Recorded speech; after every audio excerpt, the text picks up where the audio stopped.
Kelintun Hak Gin, Tanggungjawab Yapeh Kejeng, Mekanisme Penyelesaian Aduan WWF Malaysia.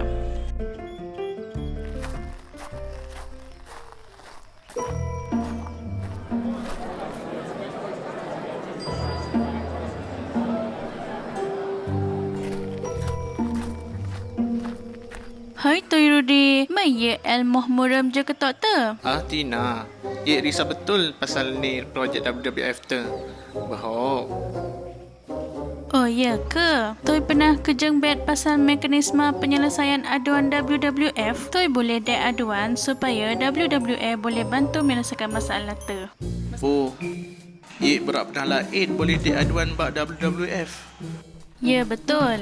WWF akan angkit sekiranya terdapat masalah berkaitan dengan projek atau aktiviti GIN yang menjejaskan hak-hak sebagai menerak.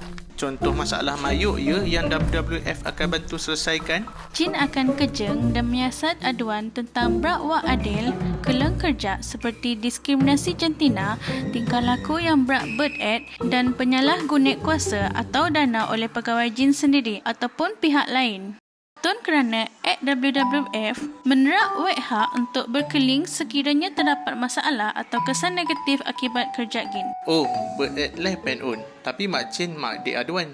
Senang bela, boleh mengadu pasal masalah yang hadapi secara terus. Bak melebah pegawai WWF yang bertugas keta. Selain tun, boleh terus hubungi Ibu Pejabat Nasional WWF Malaysia nombor 0374503773 atau email my.projectcomplaint@wwf.org.my. Kalau hek pai hek boleh diaduan secara terus bak Pejabat Antarabangsa GIN melalui laman web www.international.ethicspoint.com. Sebagai alternatif, hek boleh menghubungi mekanisme bebas WWF iaitu Pejabat Ombudsperson melalui laman web GIN bak www.wwf.ombudsoffice.org.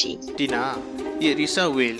Kalau ia diaduan, hadin kenik silah. Oh, berat Toi Rudi. WWF akan berbincang bersama pengadu dan pegawai projek yang berkaitan untuk memahami masalah yang berlaku. Selepas tu, GIN akan disiasatan dan cadangan untuk tindakan yang akan GIN angkit. Betul ke kalau ia mengadu takkan tambah Will masalah ia?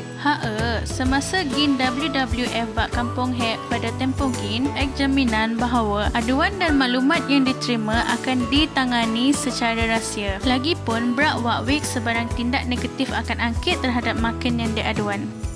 Agak risau, GIN akan berbincang dengan pengadu untuk lawak penyelesaian yang berat. Oh, berat tu Tina, ia akan diaduan keras. Semoga berjaya leh.